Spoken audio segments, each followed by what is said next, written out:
My daughter-in-law humiliated me in a hospital waiting room, calling me a burden and treating me like I didn't exist.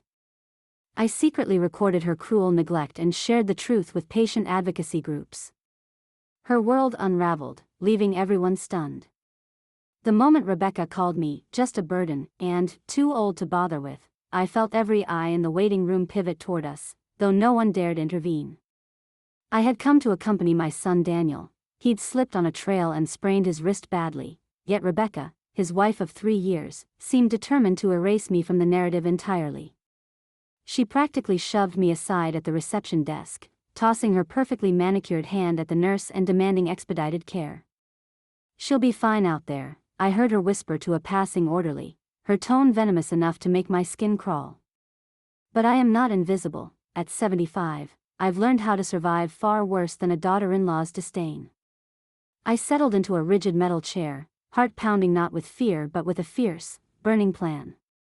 My smartphone, hidden discreetly in my coat pocket, was recording every word, every sharp look, every breathless apology Rebecca paid only to the staff and not to me. Each dismissive glance she cast my way only strengthened my resolve. When this day ends, the world will know I exist and deserve respect. I watched as nurses tiptoed by, uncertain whether to side with the young matron of the family or the silent elder clutching her badge. I saw a young mother rocking her child protectively, her eyes flicking to Rebecca as if she too could sense the cruelty in the air. My fingers tightened around the phone. I whispered to myself, "Got it all," and felt the weight of righteous vengeance settle in my chest. For now, I waited and recorded. Later, I would share every second with the patient advocacy groups who fight for dignity in institutions built to heal. There would be a public reckoning, an inquiry, and Rebecca would learn that humbling an old woman can unleash a storm far more powerful than she anticipates. Like, share, and subscribe if you believe no one should ever be treated like a burden. Where are you watching from today? The sterile hospital waiting room buzzed softly with the murmurs of patients and the occasional beep from the distant monitors, but my mind was entirely focused on Rebecca's cold dismissal. She stood near the reception desk, arms crossed tightly, her lips pursed as if I were some unwanted stain on her perfect life. Just then, Nurse Alvarez appeared, her presence a gentle contrast to Rebecca's harshness. The nurse's smile was warm and sincere, a smile that seemed to say, "You matter here." She approached me cautiously, sensing perhaps the tension in the air, and asked softly if I needed anything: water, a blanket, something to make me more comfortable during the wait. I nodded slightly, touched by her kindness but wary of how fleeting such moments could be in a place where bureaucracy often swallowed compassion whole. Nurse Alvarez returned quickly with a small cup of water and a folded paper bag containing a sandwich, handing them to me with a gentle encouragement to eat something while I waited. I noticed Rebecca's sharp eyes flicker with irritation at the nurse's attentiveness toward me, as if my presence were an insult to her sense of control. At one point, Rebecca muttered under her breath about how I was wasting hospital resources and clogging the system, words meant to sting but ultimately revealing more about her character than mine. Throughout it all, I kept my phone pressed discreetly against my lap, recording each slanderous comment, every sideways glance, and the icy way Rebecca made it clear she wanted me gone. The other patients waiting nearby were a mixed crowd, some elderly like me, others young families or injured workers, but I caught their subtle glances, the way they tensed slightly at Rebecca's coldness. It was clear that beneath their polite exteriors, many recognized the cruelty being meted out to me. At one point, a young mother with tired eyes leaned closer and whispered, "Don't let her get to you. She's not worth it." Her words, though quiet, felt like a shield in that moment.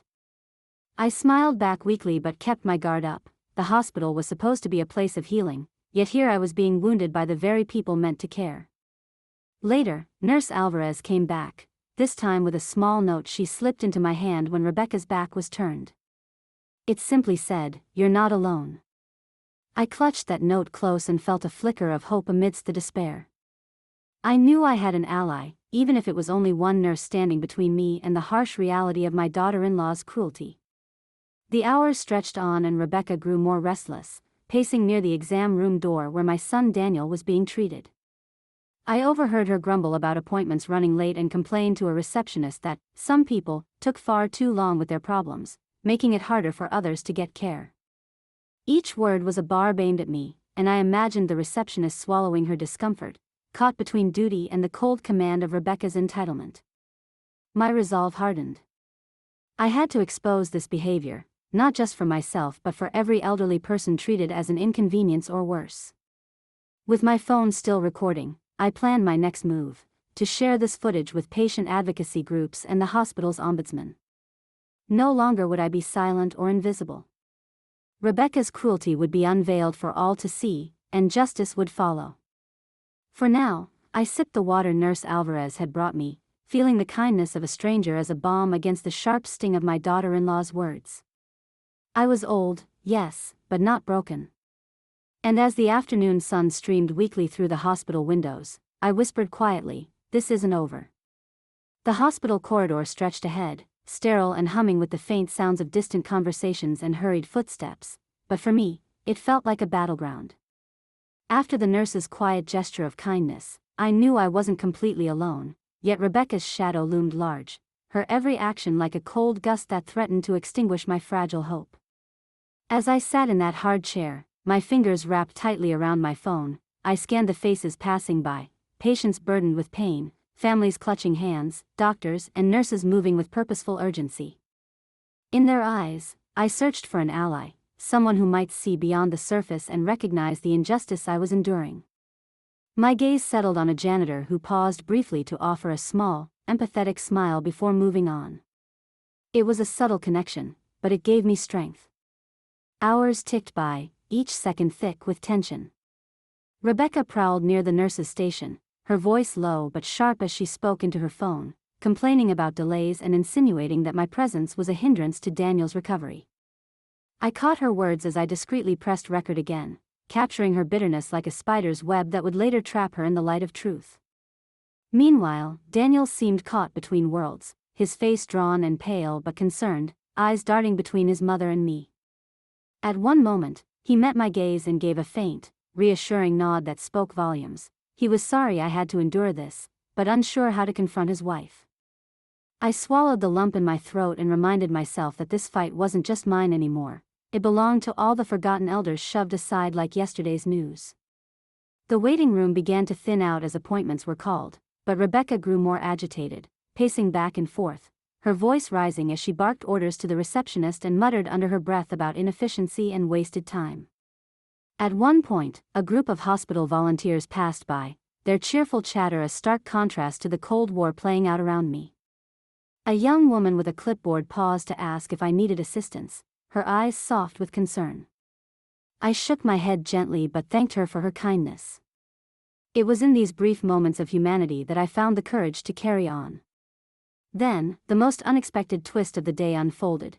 Through the glass doors, I glimpsed an elderly woman with a cane approaching, her expression gentle and knowing. She paused beside me and quietly introduced herself as Mrs. Ellison, a longtime patient who had witnessed Rebecca's harsh treatment on previous visits. She told me softly that she, too, had been dismissed and belittled, but that she had found strength by speaking out and gathering support. Her words ignited a fire inside me. I realized then that my plan needed to expand, not just to share my own story, but to unite the voices of all those who had been silenced. As Rebecca's sharp tongue continued to slice through the calm of the hospital air, I felt the steady weight of resolve settle over me like armor. This was no longer a private battle, it was a movement waiting to be sparked. With every moment, every secret recording, and every whispered conversation, the echoes in this hallway would grow louder, until no one could ignore the truth any longer. And when that day came, Rebecca would stand exposed, a cruel matron stripped of her power, while I, a grandmother thought forgotten, would emerge as a beacon of justice. The hospital's fluorescent lights flickered faintly overhead as I sat once again in that unforgiving metal chair, my phone tucked safely in my coat pocket like a secret weapon. The weight of what I'd witnessed so far pressed down on me, but I was determined not to let fear or fatigue win. Rebecca's disdainful remarks and cold stares were etched clearly in my mind, but I needed something more, concrete proof that no one could deny or dismiss. That's when the idea came to me: hidden cameras. My trembling hands pulled out a small, inconspicuous recording device I'd purchased weeks ago but hadn't yet used. It was discreet enough to clip onto the lining of my bag or tuck under the armrest of the chair beside me. If Rebecca was going to treat me like an invisible burden, I would make sure every second was captured, every slight and every act of neglect recorded in full. As I adjusted the device, a surge of adrenaline coursed through my veins. I wasn't just a helpless elderly woman anymore, I was an observer, a witness, and soon, a force that would shake the very foundation of the hospital's complacency. The hours dragged on, but the camera silently collected everything: the nurses' hurried footsteps, the receptionist's polite but wary glances, and most importantly, Rebecca's cold and calculated behavior. I saw her lean toward a nurse and whisper with a sneer, "This is her problem, not ours," before walking away without so much as a glance in my direction. My heart clenched, but I knew these moments were what I needed. It wasn't just about me, it was about exposing a pattern of cruelty and neglect that many older patients faced silently. Later that afternoon, Daniel appeared briefly, his wrist heavily bandaged but his face drawn with fatigue and concern.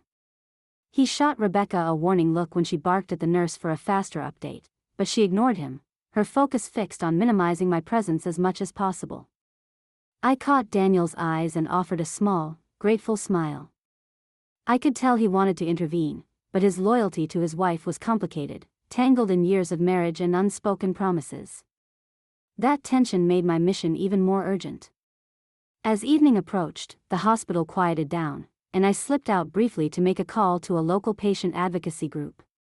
My voice was steady but urgent as I explained my situation, promising to send over the footage from both my phone and the hidden camera. The advocate's words reassured me, "We'll help you, and we'll make sure no one else suffers like this." Returning to the waiting room, I hid the device carefully once more and settled in for the night. Every so often, Rebecca's footsteps echoed near me, sharp and heavy, reminding me that she remained a threat. But beneath the weight of those footsteps was a growing power, the power of truth captured in invisible frames, waiting to be unleashed. I whispered quietly to myself, "This ends soon." And with every passing moment, I felt my resolve solidify, ready to face whatever storm came next. The hospital waiting room had become my reluctant home, but it was here that the weight of loneliness pressed hardest against my ribs. As shadows lengthened outside the windows and the artificial lights cast long, cold beams across the floor, I found myself caught between hope and despair. Just when the silence felt unbearable, a soft voice broke through the din, a woman's voice, gentle but firm. A visitor, perhaps another patient's relative, had taken notice of the way Rebecca treated me. Her name was Marjorie, a woman in her 60s with kind eyes that held stories of her own battles and scars. She sat beside me without hesitation, offering a quiet solidarity that warmed the sterile space around us. "You don't deserve this," she said simply, her gaze unwavering as she looked at Rebecca across the room. "No one should." Her words struck a chord deep within me. For so long, I had endured this indignity in silence, afraid to burden others with my pain. But Marjorie's presence reminded me that I was not alone. Together, we shared whispered stories of neglect and mistreatment we had witnessed in hospitals and care facilities. The threads of our experiences wove into a tapestry of quiet rebellion, a rebellion fueled by the belief that dignity was not a privilege but a right. As Rebecca's sneering voice drifted near, demanding faster service for her son and complaining about the time wasted on people like me, Marjorie reached into her purse and pulled out a small notebook. "You should document everything," she advised, her tone gentle but resolute. "Names, times, what was said. Evidence is the only way to fight back." I nodded, feeling a spark of purpose ignite within me. My hidden camera and phone recordings suddenly felt like lifelines. Marjorie then surprised me with a card, contact information for a local elder rights advocate. "If you need help, call them," she said, pressing the card into my hand with a reassuring smile. "You deserve justice." That evening, as the hospital corridors grew quiet and the night shift nurses began their rounds, I clung to Marjorie's words and card like a lifeline. The despair that had threatened to overwhelm me was tempered by the knowledge that someone cared, and more importantly, that I could take action. My resolve hardened: this story, my story, would not end with silence. I would fight not just for myself but for every elderly person who had ever felt invisible or unwanted in these halls. Rebecca's cruelty was no longer just a personal wound, it was a call to arms. And with Marjorie's unexpected friendship, I was no longer fighting alone. The hospital's lights dimmed as the night shift took over, leaving the waiting room eerily quiet except for the faint hum of machines and the soft footsteps of nurses moving through the halls. I sat alone, the weight of exhaustion pressing down on me, but sleep was impossible, not with Rebecca's harsh words still echoing in my mind and the hidden recording safely tucked away in my bag. The sterile air felt colder at night, as if the hospital itself was holding its breath, waiting for something to break the fragile peace. Outside the window, rain began to fall softly, tapping a steady rhythm that matched the beating of my anxious heart. I took a deep breath and pulled out my phone, reviewing the footage I'd gathered so far, the dismissive looks, the whispered insults, the impatient gestures. Each clip was a testament to the cruelty I had endured, but also a beacon of hope that change was possible. Around midnight, Nurse Alvarez appeared again, this time with a kind smile and a cup of tea she insisted I take. "You shouldn't be here alone," she whispered, glancing toward the empty hallway where Rebecca had disappeared hours ago. Her kindness was a balm to my weary spirit, reminding me that not everyone had forgotten the value of compassion. As she left, I felt a surge of determination. This vigil was not just for me, it was for every elder neglected or dismissed in places meant for healing. I imagined a future where voices like mine were heard, where dignity was a given, not a favor. Suddenly, the silence was shattered by a soft knock on the door. I turned to see Daniel standing there, his face pale but eyes filled with regret and worry. "Mom," he said quietly, stepping inside, "I'm sorry you had to go through this." His words were a balm and a challenge. I saw the conflict in him, torn between loyalty to his wife and love for his mother. I reached out, taking his hand, and for a moment, the hospital walls seemed less cold, less hostile. But the fight was far from over. Later that night, as the rain intensified and shadows deepened, I reviewed the footage once more, planning my next steps. The hidden cameras, the whispered pleas, the solidarity from strangers, it was all building towards something bigger. I was no longer just an old woman waiting in a hospital, I was a witness, a warrior preparing for the storm ahead. The dawn would bring new challenges, but I felt ready. I whispered to myself, this is just the beginning. The morning sun had barely crept through the hospital blinds when I decided it was time to take the quiet desperation and silent humiliation I'd endured and turn it into something louder than Rebecca's sharp words or the cold glances from the staff. The hidden recordings I had carefully gathered, the whispered conversations and biting dismissals, were no longer just evidence, they were a weapon. I reached for my phone with trembling hands, my heart pounding with a mixture of fear and fierce resolve. The hospital waiting room had become a place of torment, but it was also where my voice would finally be heard. After speaking quietly with Nurse Alvarez the night before, who promised to stand by me, I contacted a patient advocacy group I had researched weeks earlier. My voice cracked at first, but as I recounted the details, the memories sharpened with a newfound purpose. I promised to send them the footage, the recordings that captured everything, the disdain in Rebecca's eyes, the whispered complaints about me being a burden, the neglect disguised as routine hospital protocol. They listened attentively, their assurances like a lifeline. Within hours, my story began to leak beyond the sterile walls that had contained it. Anonymous messages arrived, offering support and warnings in equal measure. Some praised my courage, while others advised caution. Rebecca's family was influential, and retaliation was a real threat. But I was no longer afraid. I began sharing clips selectively with trusted journalists and advocacy groups who had the power to amplify the message. The videos went viral among circles concerned with elder care and patient rights, sparking outrage and calls for accountability. Meanwhile, Rebecca's world began to crumble. Whispers of investigation reached my ears. The hospital's compliance department launched a quiet inquiry, and Rebecca found herself facing uncomfortable questions. I watched from afar as her confident facade cracked, revealing the insecurity and bitterness beneath. Yet even as the tides turned, Rebecca sought to turn the blame onto me, labeling me a troublemaker and exaggerator. But the truth was on my side, and the evidence could not be silenced. My son Daniel, caught between loyalty and justice, finally confronted Rebecca. Their heated argument in the hospital corridor echoed my own battle, one fought with words, accusations, and the raw pain of betrayal. Daniel's voice trembled as he told her that she had gone too far, that her cruelty had consequences beyond the family walls. At the same time, I received messages of solidarity from other elderly patients and families who had experienced similar neglect, their stories adding fuel to the growing fire. I realized that my fight was not just personal, it was part of a much larger battle against a system that often overlooked the vulnerable. In the days that followed, I attended meetings with hospital administrators and patient rights advocates.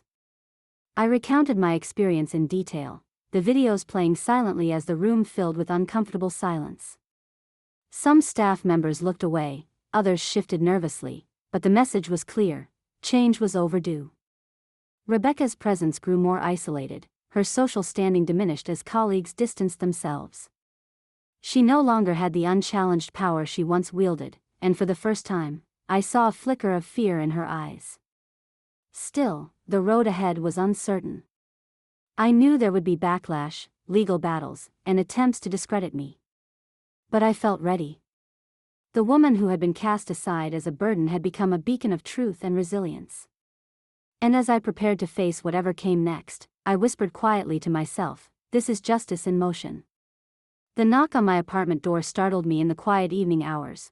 Unexpected visitors were rare since this ordeal began. When I opened it, a woman in a sharp suit stood there, her gaze steady and her demeanor calm but purposeful. She introduced herself as Helen Carter, a lawyer specializing in elder rights and patient advocacy. I invited her in, my heart pounding with a mix of hope and skepticism. Helen explained that she had seen the videos I shared with the advocacy groups and had been deeply moved by my courage and determination.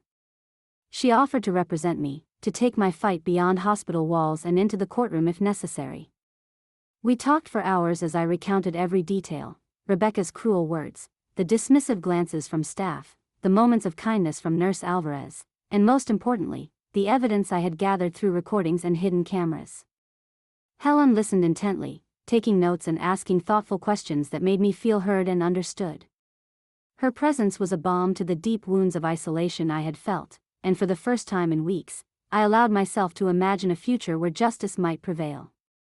She explained the legal avenues available: complaints to medical boards, civil lawsuits for neglect and emotional abuse, and the possibility of involving patient safety regulators to prompt systemic change.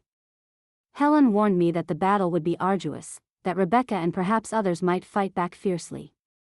But she also assured me that the truth was a powerful weapon, and with solid evidence, we could not only clear my name but protect countless others from similar harm. Over the next few days, Helen guided me through the labyrinth of hospital bureaucracy and legal formalities. We filed official complaints, requested investigations, and prepared statements that laid bare the cruelty I endured. The hospital administration, pressured by mounting public attention and legal scrutiny, began to respond. Meetings were scheduled, policies reviewed, and staff reminded of their duties to treat every patient with dignity and respect. Meanwhile, Rebecca's demeanor shifted dramatically. Gone was the arrogant smirk, in its place appeared a guarded wariness. Rumors circulated that she had been reprimanded and was under close supervision. Yet, beneath her calm exterior, I sensed a brewing storm, one that would test not only my resolve but the strength of the support system Helen and I were building. One evening, as I sat reviewing documents Helen had sent me, my phone rang. It was Daniel. His voice was low and hesitant as he apologized for the strain this situation had placed on our family. He confessed that he had confronted Rebecca, demanding she change her ways or face serious consequences. He thanked me for standing strong and promised to be more present in the coming days. His words brought tears to my eyes, a reminder that despite the pain and betrayal, love still flickered within fractured bonds. As the legal process unfolded, I often reflected on the path that led me here, from the humiliating moments in the hospital waiting room to the fierce determination that had ignited inside me. The journey was far from over, but with Helen's guidance and the growing support of advocates and strangers alike, I felt empowered. I was no longer a silent victim but a voice demanding change. And in the quiet of my apartment, I whispered, "This is the fight that will change everything." The news came quietly at first, an email from the hospital's compliance office, confirming they had opened an official investigation into Rebecca's conduct. The words on the screen felt surreal, a strange mix of vindication and anxiety swelling in my chest. For months, I had carried the heavy burden of humiliation and neglect alone, but now the walls I thought impenetrable were beginning to crack. The hospital was finally paying attention, and Rebecca's thin veil of control was unraveling thread by thread. Yet, with this recognition came new challenges. I was called to meet with the investigators, a panel of serious-faced professionals who asked probing questions about my experience. Sitting across from them in a cold conference room, I recounted every detail, the sharp words, the dismissive gestures, the icy glances, and the times I had been made to feel invisible. I presented the videos and recordings I had gathered, watching as their expressions shifted from polite skepticism to quiet concern. Their questions became more focused, and I sensed that this was more than a routine inquiry, it was a reckoning. Rebecca, of course, denied everything, painting herself as a stressed caregiver overwhelmed by circumstances beyond her control. Her version was a stark contrast to the cold evidence I held, but the investigators listened with an open mind, weighing every claim carefully. Meanwhile, word of the investigation leaked beyond hospital walls, stirring gossip and divided loyalties among staff and patients alike. Some expressed sympathy for me, others whispered doubts, and a few distanced themselves, unwilling to take sides. It was a lonely place, but I refused to waver. Each day, I felt the invisible chains of fear and humiliation loosen, replaced by a steady pulse of hope and strength. Daniel, caught between his mother and his wife, reached out more often now, his voice carrying a tentative warmth as he checked in on me. His presence was a balm amid the storm, though the tension in his marriage simmered just beneath the surface. The pressure on Rebecca mounted visibly. Her once confident posture faltered, and she avoided eye contact with colleagues and administrators. Rumors swirled of disciplinary hearings and potential termination. But I knew this battle was about more than just one woman. It was about confronting a culture that allowed neglect and cruelty to thrive unchecked. I connected with others who had faced similar mistreatment, patients, families, advocates, sharing stories and building a quiet network of support and resistance. Together, we were a chorus demanding change. The hospital began to implement new training programs, patient feedback protocols, and oversight measures, though I remained cautious, knowing that promises on paper were often empty without accountability. Through it all, I held tight to the truth I had uncovered and the power of the evidence I had so carefully preserved. Late at night, when the house was still and shadows crept along the walls, I replayed the moments that had brought me here, the whisper in the corridor, the nurse's smile, the hidden camera's silent witness, and I whispered a vow to myself, would see this through to the end. Because in this fight for dignity and respect, giving up was never an option. The investigation stirred ripples far beyond the sterile hospital walls, spreading like whispers through the tightly knit community that surrounded us. Suddenly, the world that had once ignored my pain seemed to buzz with hushed conversations and sideways glances, many of them directed at Rebecca. I could feel the weight of those silent judgments pressing down, not just on her but on me as well, an uncomfortable spotlight illuminating wounds long kept hidden. The hospital corridors were charged with tension. Nurses who once exchanged warm smiles now avoided my gaze or offered clipped hellos, unsure whether to side with the young woman whose family wielded influence or the grandmother who had dared to speak out. Rumors began to swirl, some sympathetic, others cruel. I heard whispers that I was stirring trouble, that I was exaggerating to gain attention. These shadowy campaigns were meant to discredit me, to erode my credibility and isolate me from the very support I needed most. Yet, beneath the surface of gossip and quiet accusations, something unexpected began to grow: solidarity.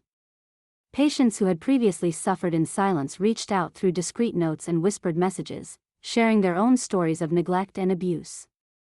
Their courage emboldened me, transforming my solitary fight into a shared battle for dignity.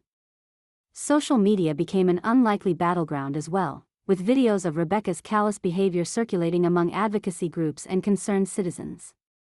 Comments poured in, some angry, others supportive, painting a vivid picture of the injustice faced by elderly patients like me. The backlash against Rebecca intensified, her social circle shrinking as friends distanced themselves and professional allies reconsidered their loyalties. Daniel found himself caught in the crossfire, torn between his love for his wife and his growing awareness of the harm she had caused. He began to confront Rebecca more openly, their arguments echoing through the halls and fracturing what little peace remained. I witnessed these clashes from a distance, feeling a complicated mix of sorrow and vindication. Meanwhile, the hospital administration scrambled to contain the fallout, issuing carefully worded statements and promising reforms to rebuild trust. Yet, I remained skeptical, knowing that true change required more than words. It demanded accountability and sustained action. Throughout this storm of whispered campaigns and public outcry, I held tightly to my purpose. The evidence I had gathered was a shield against the slander, a beacon to those who needed to know they were not alone. My voice, once quiet and uncertain, grew stronger with each passing day. I realized that Rebecca's cruelty had inadvertently sparked a movement, a call to recognize the dignity and worth of every patient, regardless of age or circumstance. As I sat alone one evening, reviewing the messages of support and the growing list of allies, I whispered a promise to myself and to all those who had suffered in silence: this fight was far from over. And I would not stop until justice was not just a word, but a reality for us all. The ripples of the investigation and the whisper campaigns slowly began to affect the family, revealing cracks I hadn't fully expected. Daniel, my son, was torn in ways that weighed heavily on his face and in the tense silences we shared when no one else was around. He loved his wife, Rebecca, fiercely, he always had, but the cold truth of her behavior was now undeniable, etched into every recording, every whispered complaint I had gathered. His loyalty was fracturing, pulled between defending the woman he married and acknowledging the mother who raised him. I could see it in his eyes, the battle between denial and acceptance, hope and disappointment. One afternoon, Daniel came to visit me at my apartment, the lines of exhaustion drawn deeply around his eyes. His voice was low, tinged with guilt as he confessed the arguments that had erupted at home. Rebecca was furious, bitter, and unrepentant, accusing him of betrayal and threatening to take drastic measures to protect her image. Yet Daniel stood firm, telling me he was beginning to understand the depth of the damage caused, not just to me, but to their entire family. His words were a bittersweet balm. It hurt to see the strain on him, but I needed his support now more than ever.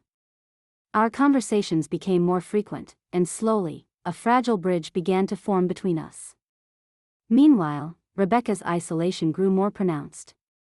The hospital staff who once nodded politely in her presence now averted their eyes or whispered in hushed tones behind closed doors.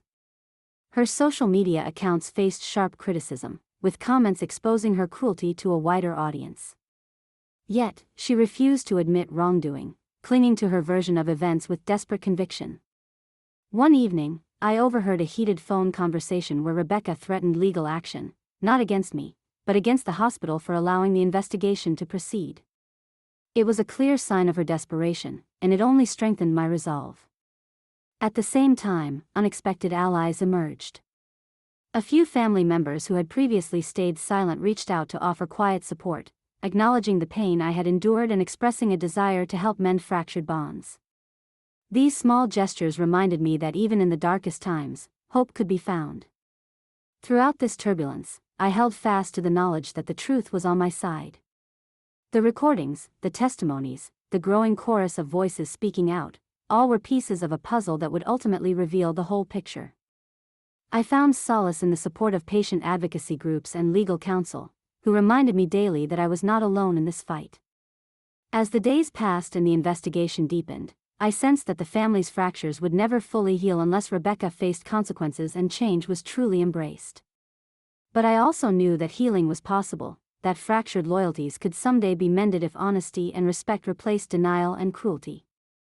Sitting quietly one night, I whispered a vow into the stillness: would keep fighting, not just for myself, but for the family I loved and the dignity every elder deserved. The path ahead was uncertain, but my heart was steady, fueled by the hope of reconciliation and justice. The moment the videos leaked beyond hospital circles and advocacy groups, the media caught wind like a wildfire in dry grass, and suddenly, my quiet battle became a public spectacle. News outlets clamored for interviews, reporters peppered me with questions, and the story of an elderly woman bravely exposing neglect and cruelty in a respected hospital spread far beyond what I had imagined. The hospital administration scrambled to control the narrative, issuing statements promising investigations and reforms, but their polished words rang hollow against the weight of the evidence. Rebecca, once poised and untouchable, found herself thrust under an unforgiving spotlight. Journalists dug into her background, uncovering a pattern of complaints that had long been buried or dismissed by the hospital's internal review. Her social media was flooded with harsh criticism and calls for accountability.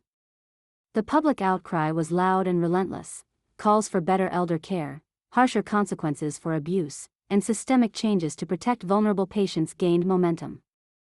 As the media storm raged, I found myself overwhelmed but resolute. Every phone call, every email, every new face seeking my story was a reminder that my fight was bigger than me. It was a beacon for all those silenced by neglect and abuse.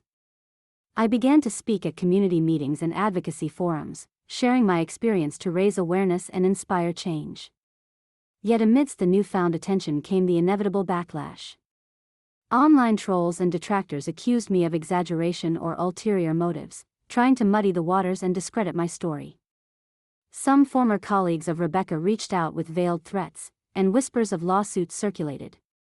But I was prepared. Helen, my lawyer, advised me on how to navigate the media and protect myself legally. Through it all, Daniel remained my anchor. He accompanied me to interviews and stood by my side when the weight of public scrutiny felt crushing. Our relationship, once strained, was slowly healing under the shared burden of truth. I saw in his eyes a fierce pride mixed with sorrow for the pain our family had endured. The hospital's board convened emergency meetings, bringing in external consultants and announcing comprehensive reviews of elder care protocols. Promises of training, monitoring, and zero tolerance for abuse were broadcast widely. Though I remained cautious, words meant to appease the public were not always matched by action. Still, the momentum was undeniable. The community rallied, sharing stories, demanding transparency, and pushing for legislation that would protect the elderly in medical settings. One evening, as I prepared for a live interview on a local news channel, I looked at the recordings on my phone, the very proof that had started it all, and felt a surge of gratitude. What began as a whispered plea in a cold hospital waiting room had ignited a firestorm that could no longer be ignored. As the cameras rolled and my voice filled living rooms and smartphones across the city, I whispered to myself, "This is the change we deserve." The days following the media storm brought unexpected twists, the kind you never anticipate but that suddenly shift everything in a heartbeat. One late afternoon, as I was sitting quietly in my apartment reviewing some of the advocacy messages and preparing my next statement, the phone rang. On the other end was a voice I hadn't expected to hear again, my sister Margaret. We hadn't spoken much over the years, mostly due to distance and the quiet drifting apart life sometimes brings, but something in her tone was urgent and sincere. She confessed that she'd been aware of Rebecca's cruel nature for some time, having witnessed subtle but unmistakable signs of her behavior toward me during family gatherings. Margaret's words were heavy with regret and pain. She admitted feeling powerless and ashamed for not speaking out sooner. She told me that she had even overheard Rebecca making disparaging remarks about me behind closed doors, words that echoed the very insults I had captured on tape. Her confession brought a strange comfort, a reminder that I wasn't alone in sensing the truth, even if others had been too afraid or unsure how to act. Margaret pledged her support and promised to stand by me through the ongoing battle, offering to testify if needed and to speak with other family members who might be hesitant to come forward. That conversation opened a new chapter in the struggle, bringing family dynamics into sharp relief. The fragile alliances and loyalties that had held the family together were unraveling, revealing the deep fissures caused by secrecy, denial, and betrayal. Margaret became a crucial ally, helping me navigate conversations with relatives who had been silent or dismissive, encouraging them to see the situation through a lens of compassion rather than judgment. Together, we planned a family meeting, aiming to confront the issues head-on and demand accountability while offering a chance for healing and reconciliation. It was a difficult path. Some family members reacted with defensiveness, others with tears, and a few with outright hostility. But beneath the surface, I sensed a gradual shift. The walls of denial were crumbling. Rebecca's own defenses began to falter as the family's attention turned toward the truth she had long tried to bury. In those moments, I realized that this battle was about more than just individual vindication. It was about restoring the dignity and respect every elder deserves, even within the complexities of family. As Margaret and I worked together, I felt a renewed sense of strength, a belief that no matter how fractured the past, the future could hold hope if honesty and empathy were allowed to take root. That night, as I reflected on the sisterly bond rekindled by adversity, I whispered a prayer for courage and forgiveness, knowing that the hardest battles often lead to the deepest healing. The day of the family meeting arrived with a weight I could hardly bear. The house felt colder than usual, as if the walls themselves were bracing for the storm about to unfold within them. I sat quietly in the living room, clutching a cup of tea, my heart pounding in my chest like a relentless drum. Margaret had helped arrange the gathering, insisting that it was time for the family to face the truth together, not with accusations, but with the hope of understanding and healing. Slowly, one by one, relatives arrived, some hesitantly, others with furrowed brows and crossed arms, all aware that this would not be an ordinary reunion. Daniel stood by Rebecca's side, his face taut with a mixture of guilt and resolve, while Rebecca herself wore a mask of defiance that barely concealed the storm beneath. As the room filled, I felt the heavy weight of years of silence and denial pressing down. When the conversation finally began, I spoke first, my voice steady despite the tremors inside. I shared my story, not as a plea for sympathy, but as a declaration of the pain and humiliation I had endured. I played the recordings, letting the cold, undeniable evidence speak for itself. The room fell into stunned silence, punctuated only by the crackle of the speaker and the occasional sharp intake of breath. Margaret followed, recounting her own experiences and regrets, urging the family to confront the reality that had been hidden in plain sight for far too long. The reaction was mixed. Some family members shifted uncomfortably, eyes downcast or darting around the room, struggling to reconcile their love for Rebecca with the cruel truth now laid bare. Others voiced anger and disbelief, refusing to accept the accusations or defending Rebecca's actions as misunderstandings or stress-induced lapses. Rebecca herself, once the queen of calm control, faltered. Her voice rose, shaky and defensive, accusing me of betrayal and exaggeration, claiming that the recordings were taken out of context.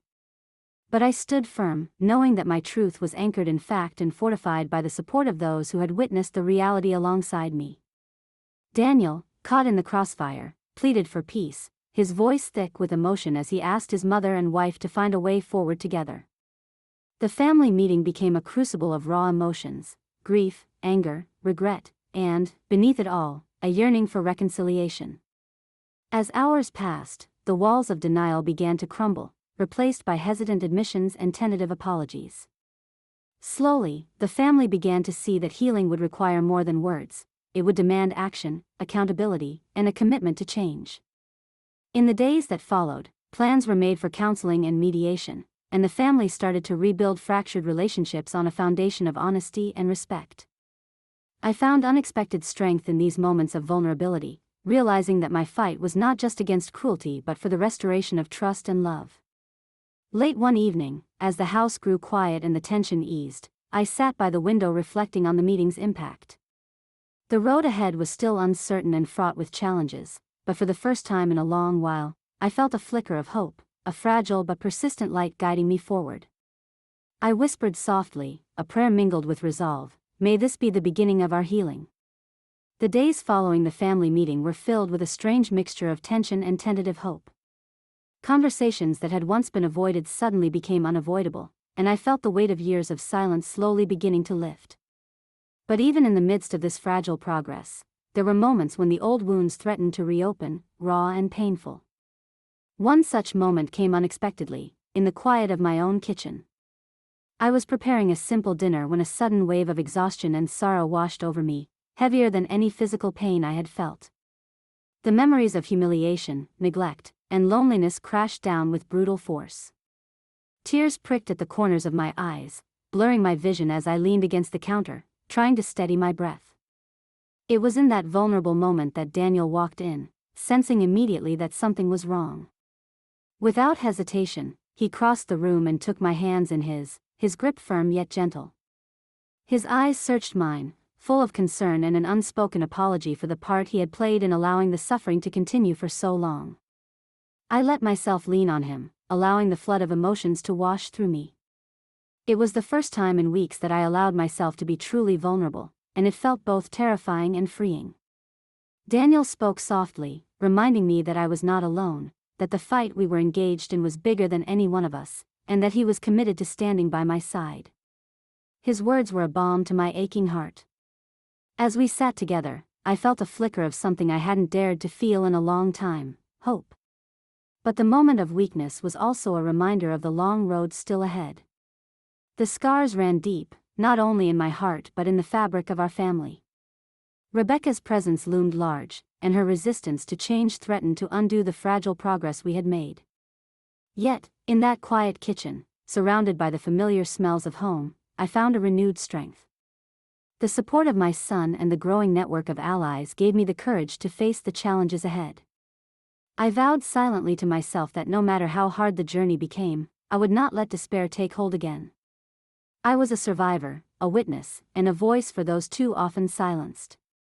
And in that moment, as Daniel squeezed my hands gently and reassured me, I whispered a promise: I would keep fighting, not just for myself, but for every elder who deserved respect and dignity. The fight I had waged alone for so long began to take on a new shape as unexpected allies emerged from the shadows, offering support in quiet but powerful ways. These were not grand gestures broadcast on social media or shouted from podiums, but subtle acts of kindness and solidarity that knit a safety net beneath me when I needed it most. Nurse Alvarez, whose gentle smile had been a beacon of hope in the hospital, became more than just a compassionate caregiver. She became a steadfast friend and advocate. She shared stories of other patients who had suffered similar indignities and quietly encouraged me to keep pushing forward, reminding me that change often begins in the smallest acts of courage. Beyond the hospital, I was contacted by several community members who had followed my story through news reports and social media. Some were elderly patients themselves, others were family members of those who had faced neglect, and a few were professionals, social workers, counselors, legal advisors, willing to lend their expertise. These silent allies provided emotional support, practical advice, and occasionally, just a listening ear when the burden felt too heavy to bear alone. Their presence reminded me that while the battle for dignity might feel isolating, it was part of a larger struggle shared by many. In the background, Helen continued to guide me through the legal labyrinth, her steady voice a constant reassurance. Together, we prepared for the upcoming hearings and meetings with hospital administrators, equipping ourselves with documents, witness statements, and the irrefutable evidence I had painstakingly collected. I also began speaking at local support groups and advocacy events, using my experience to shine a light on the often invisible struggles faced by elders in medical care. The more I shared, the more voices joined ours, creating a chorus demanding accountability and compassion. However, the path was not without its obstacles. Rebecca's resistance persisted, and I learned she had attempted to discredit me publicly, spreading rumors to undermine my credibility. Yet these attempts only strengthened the resolve of my allies and me. Each attack was met with renewed determination to fight for justice and systemic change. As the investigation progressed, hospital policies slowly began to shift. New training programs on elder care were introduced, and a patient feedback system was implemented to give a voice to those often unheard. While these steps were small, they were victories nonetheless, tangible signs that the storm we had raised was making a difference. Through it all, Daniel remained a pillar of support, navigating the difficult terrain between his mother and wife with growing maturity and empathy. His presence reminded me that even fractured families could find a way toward understanding and healing. In quiet moments, I reflected on the journey, the humiliations endured, the battles fought, and the unlikely friendships forged. It was a reminder that strength often came not from isolation but from connection. And as I looked toward the horizon, I whispered to myself with quiet pride and fierce hope, together, we are unstoppable. The tension in the family reached a boiling point as Rebecca's walls crumbled under the weight of mounting pressure, both from the hospital investigation and the public's watchful eye.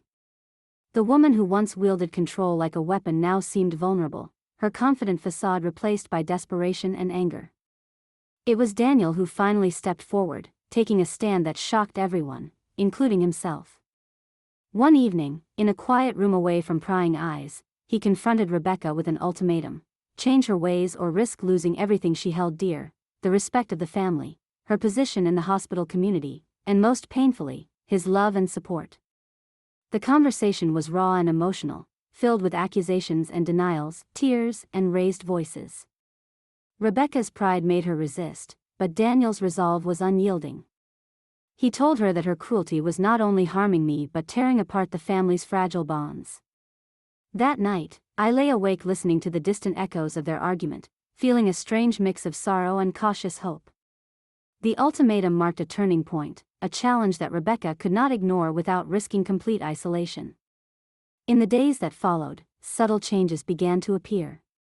Rebecca's once harsh tone softened, and she avoided the hospital corridors where she had once held sway. Yet, the road to redemption was neither straight nor easy. Old habits die hard, and moments of anger and resentment still flared, reminding everyone that true change required time and effort. Meanwhile, Daniel grew more involved in my care and the ongoing battle for justice. His presence was a balm to my weary spirit, a reminder that loyalty could shift and that love could be a powerful force for healing. At family gatherings, the atmosphere was tense but hopeful, as if a fragile truce had been called. We all knew the path ahead was uncertain, filled with difficult conversations and hard-won forgiveness. Outside the family, the hospital's reforms gained momentum. Staff training sessions became mandatory, new policies emphasized respect and compassion, and patient feedback mechanisms empowered voices that had long been ignored. Yet, I remained vigilant, knowing that true transformation required more than policy, it demanded a cultural shift. As the weeks passed, I found strength in the growing community of advocates, allies, and supporters who stood with me. Their encouragement fueled my resolve to continue speaking out, to keep fighting for every elder who deserved dignity. In quiet moments of reflection, I recognized that the ultimatum was more than a family confrontation, it was a symbol of the choice every person faces when confronted with wrongdoing, to change or to be left behind. And as I prepared for the next chapter of this journey, I whispered quietly to myself, we choose change. The day had arrived, the day when everything I had endured, every whispered insult, every cruel glance, every moment of silent suffering, would be laid bare before the very people whose judgments had once felt like chains. It was a chilly morning when I entered the hospital conference room, surrounded by family members, hospital administrators, legal counsel, and a handful of patient advocacy representatives.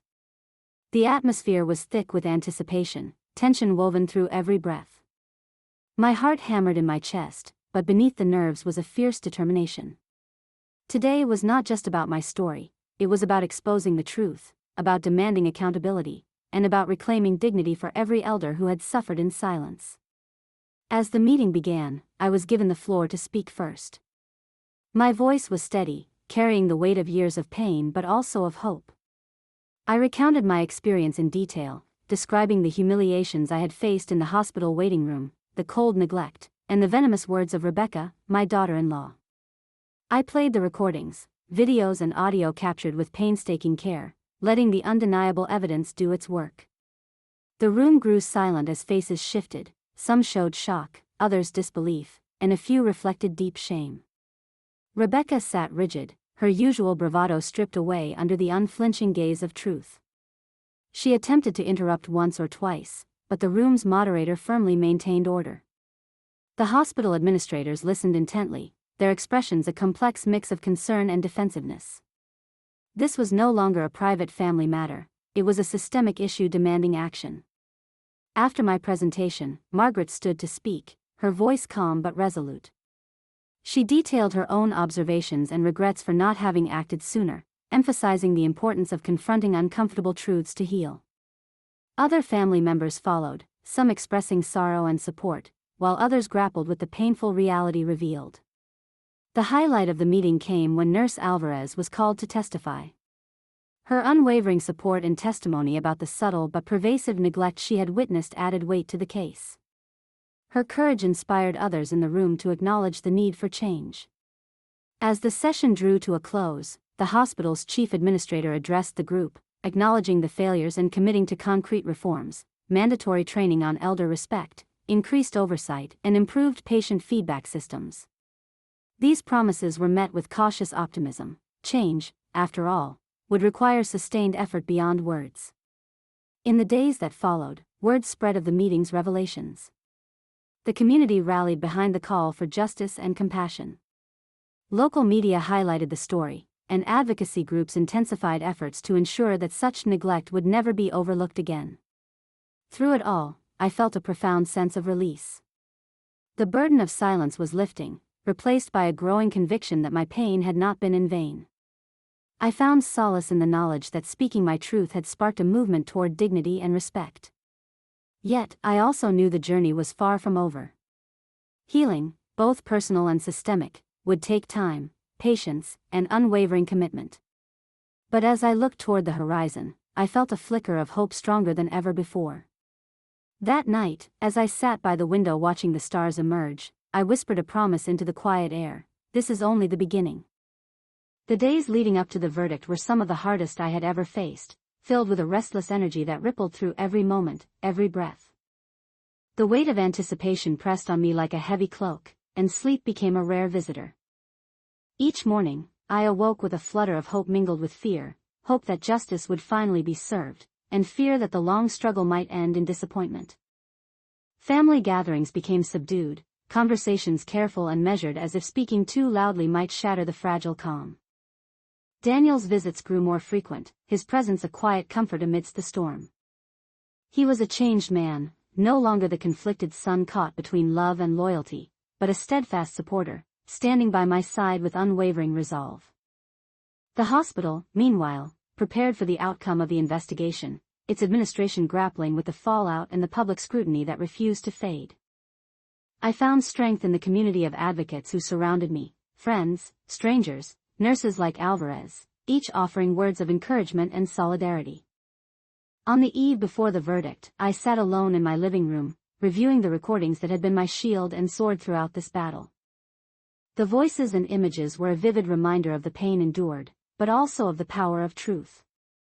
As the final hours ticked away, I whispered a silent prayer, asking for courage and justice, not just for me, but for every elder whose dignity had been trampled.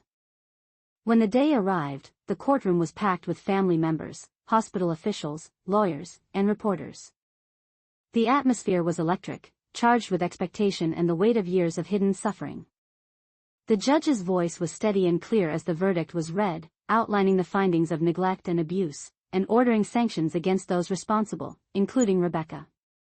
Relief flooded through me, tempered by the knowledge that this was but a first step in a longer journey. The decision sent a powerful message, that the dignity of the vulnerable must never be compromised, that silence is no longer an option. After the ruling, the family gathered in a quiet room, the tension finally easing into a cautious hope. Rebecca's face was pale and drawn, a reflection of the consequences she now faced. Daniel approached me, eyes moist with emotion, and whispered a heartfelt apology for the pain endured. In that moment, I felt a profound mix of sorrow, forgiveness, and the unspoken promise of healing. The road ahead remained uncertain, but the verdict was a turning point, a testament to resilience, courage, and the power of truth. As I left the courtroom that day, surrounded by supporters and newfound friends, I whispered quietly to myself, "This is justice served." The courtroom felt strangely quiet after the verdict was read, the heavy weight of judgment hanging in the air like a fragile veil ready to lift. I stood slowly, every breath steady but filled with the echoes of a long and painful journey, the whispered insults, the silent neglect, the countless moments where I felt invisible and unwanted. But now, in this room full of familiar faces and strangers alike, I felt something new, a lightness, a fragile hope blooming within me. Rebecca's shoulders sagged under the gaze of the judge and those gathered, her silence speaking louder than any words could. Daniel approached cautiously, his eyes searching mine for forgiveness, understanding, and something unspoken. I reached out, taking his hand in mine, a gesture that said more than any conversation ever could. This moment wasn't just an ending, it was a beginning. The beginning of healing, not just for me, but for our fractured family and for every elder whose dignity had been challenged. As we left the courthouse together, the world outside seemed brighter, the air fresher. Supporters from patient advocacy groups and community members gathered to offer congratulations and solidarity. I felt the strength of a community standing behind me, their voices rising in a chorus demanding respect, justice, and change. It was humbling and empowering all at once. In the days that followed, life slowly began to shift. Conversations that once seemed impossible now took place around kitchen tables and living rooms, filled with honesty and the tentative promise of reconciliation. Rebecca, humbled by the consequences of her actions, began a journey toward redemption, one that would require time, humility, and genuine change.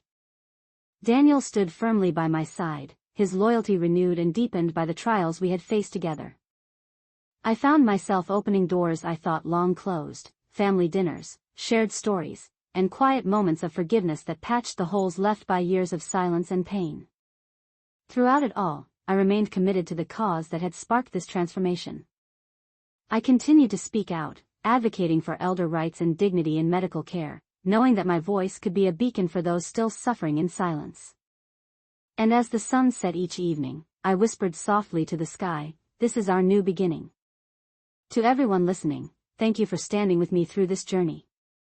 Remember, no one should ever be treated like a burden. Subscribe my channel and share your story.